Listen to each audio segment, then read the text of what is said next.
Hey everybody, it's Karen coming at you on YouTube again. Just wanted to talk about a few things again this morning. One, I noticed on the news this morning that there's a possible threat of war with China, which technically there actually has been an ongoing war in a different manner with China for quite a long time. But the president was asked about a few things with China and the war that could be a possibility. I think if we really think about it, this has been something that probably most of us as Americans have thought could potentially happen in the future at some point down the road. And President Trump obviously does not want war with any other country. He's been making so many allies, the peace deals in the Middle East, which is a godsend. So many things about President Trump. So I'm really thinking we probably won't go to war with China because President Trump is so wonderful at keeping a peace among, rivals. But with the arrival of the China virus, obviously we don't look at the Asians in this country as bad people. I don't. I know my family doesn't. They're just as much of an American citizen as we are. But when we look at what happened in Wuhan, which obviously was a cover up, you hear about scientists and even reporters, doctors who were silenced, quote unquote, in China once the outbreak happened. We know what that really is about. They could have stopped it. And like President Trump said, they could have stopped it. If they were able to contain it in China, Wuhan, why did it spread so rapidly through this world? So if it ends up going to a war state with China, that's about President Trump protecting this country and protecting us. And we all know what the wonderful plastic Nancy Pelosi would probably say about that. It was really disheartening for me when the president made those wonderful Middle East peace deals, how Nancy Pelosi was kind of saying how he was taken away from the pandemic to do this. He never took anything away from the pandemic. He still stayed on top of the episodes with what was going on with the China virus. But he was also working diligently on making peace, a peace that has never really happened in the Middle East, ever. Going back to creation, when has there really been peace in the Middle East? So President Trump was looking at the pandemic, dealing with that situation, and he was also dealing with other situations like in the Middle East. But Nancy Pelosi felt that it was unneeded. Is that what she was trying to get across to us? That's crazy. That's crazy. And then we're hearing about Pelosi, wonderful plastic Nancy, who is actually thinking about a second impeachment on President Trump. What is wrong with, is she this jealous and in this much of a competition and in this much anger and rageful that she's actually going to attempt again to get the president impeached, which didn't work the first time, Nancy? So how the hell is it going to work the second time? Oh, and I forgot to mention Boomer Schumer in there too, the two cohorts that want this all to happen. And it's over, God rest her soul, Justice Ginsburg passing away. Yes, her final wishes were not to be replaced, her seat to be replaced until another president came on. But at the same time, President Trump wants to fill the seat, which I want him to fill the seat, because he's protecting our courts. He's protecting that area of the Constitution. He's not going against the Constitution. Look at Article 3 in the Constitution. He has that right.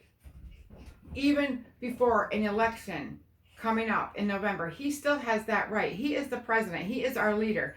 And I think personally, he has picked phenomenal people in the system. So it's not about adhering to the wishes of Justice Ginsburg. I think he's taken that into consideration. But I also think President Trump, he doesn't have tunnel vision. He's looking at the whole picture and what needs to happen. He knows that seat needs to be filled. He's taking care of us. If we remember correctly, President Trump is taking care of us. And the protest that happened over the weekend at the Majority Leader Mitch McConnell's home was disgusting, because everybody's angry that he didn't let President Obama, who wanted to replace for political reasons. And he's going to hopefully allow President Trump to have that happen too. Let the votes happen so he can do this. It's not about a political thing with President Trump. It's about, I need to fill this seat. I need to do it. He respected Supreme Court Justice Ginsburg. He respected her a great deal. All of us did. But he also knows what he has to do as a job and his duty. We need to respect that. Going on to Kamala, the chameleon. I read a couple of things this past weekend about when she was the DA. I think it was in 2004, if I'm right. 2004, she was the DA in San Francisco. And she did not seek the death penalty for an individual who shot a cop and killed him.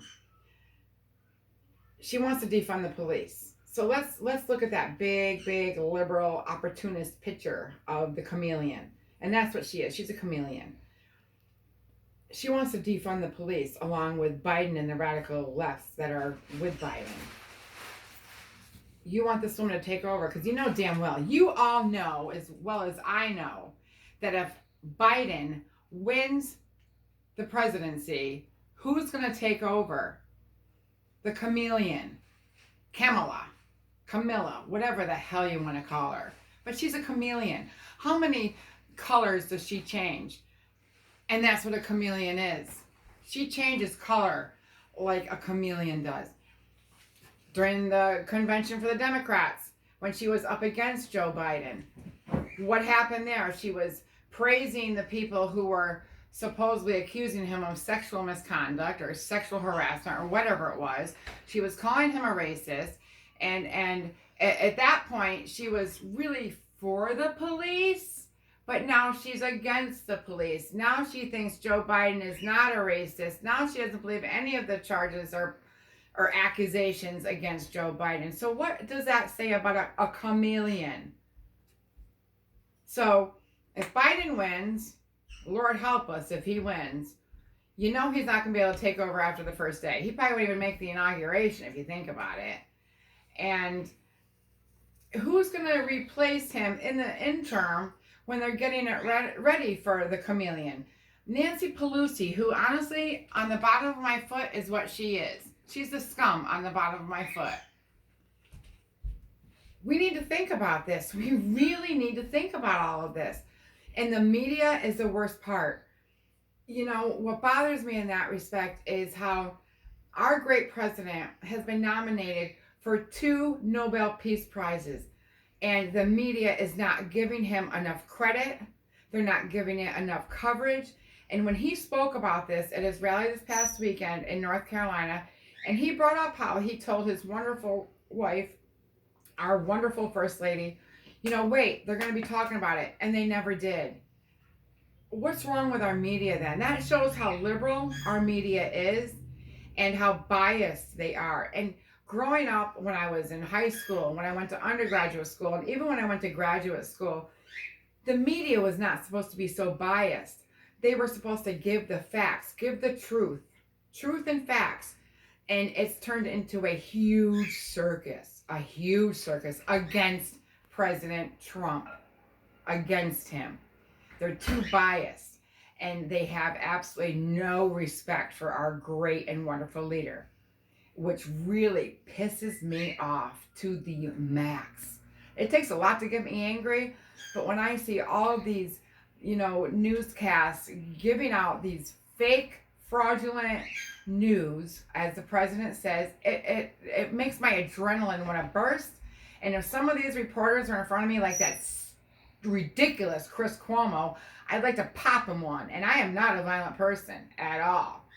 But he is one person I would like to cold cock. And same with our wonderful governor of New York State, Killer Cuomo. Let's go, Cuomo. You know, come on, the stimulus package. Let's think about that. We all are in need of it. All of us. Who the hell is keeping it from happening? Oh, that's right. Nancy Pelosi, Plastic Nancy, and Boomer Schumer. the wonderful people, are keeping all of us, you, from this package that we all need. It's not the Republicans. It's not President Trump. President Trump and the Republican Party and a lot of Democrats are shifting to what the Republicans are saying and feeling, want us to get what we need. It's not what we deserve. It's what we need. Hey, we're okay. We're doing okay. But I know that first round of stimulus helped us a tremendous amount. And I know President Trump is thinking in that respect. He works against the government in a way. And you know why I say that? I say that because he's for the people. He works for us. He does for us. He's not afraid to say to the government, hey, no, I'm for the people. I'm for America. If you don't like it, too bad. Think about that. Do you think Joe Biden's going to do that? Joe Biden waves to empty fields. He introduces himself as Joe Biden's husband when his wife is standing right next to him. And his wife, you should be ashamed of yourself. You should be ashamed of yourself for allowing this man to run for president. He needs help. It's not that I hate Joe Biden. I think, like President Trump says, he's a puppet. He's a puppet for Nancy and the rest of the radical left. And he really is. And I keep hearing so much about how at the rally, President Trump made the hate worse in this country. Are you kidding me? Really? That burned my ass. Let me tell you something. It's okay for Biden and Pelosi and Boomer Schumer and Killer Cuomo and the chameleon, Camilla or Kamala, whatever her name is, to go off on President Trump and say all these lies about him and all these terrible things. But it's not okay for President Trump to say, you know what? I don't blame Joe Biden. And he doesn't blame Joe Biden. What he's saying is he's the puppet. He's not putting Biden down at all. He's not. But you know what? Bat for bat. And I hope Trump's in Don, the debate that's coming up, which we have on our calendar, but guess what? I don't think the debate's going to happen. It's kind of funny how Sleepy Joe was coughing quite a bit in Pennsylvania this past weekend. So what does that say about the upcoming debate? Do you all really think that he's going to do the debate against Trump? I don't think so. I think it'll be canceled. I really do. Because Biden couldn't handle it. He has questions already ready for him at any of his speeches. President Trump doesn't. President Trump is one of the most intelligent people I think I've ever known in my life. He's a hell of a businessman, and he's got a heart of gold. He would do anything for this country. And I get emotional because we need President Trump. And this mail-in voting is a fraud. I heard a reporter say, would you think it was a scam if you won the election again, President Trump? And I'm glad he ignored her. But you know what? I wouldn't have ignored her. Because if that was the case, he would want the mail-in voting. But he knows what would happen. Wake up, America. You're being brainwashed by these socialist idiots. And you really are. I wish all of you that think Biden and Pelosi and Schumer and Cuomo are so wonderful, I wish you would look at the ideology of what brainwashing is. Think of Charlie Manson. That may strain you a little bit. Because that's what they're doing to people. They're brainwashing.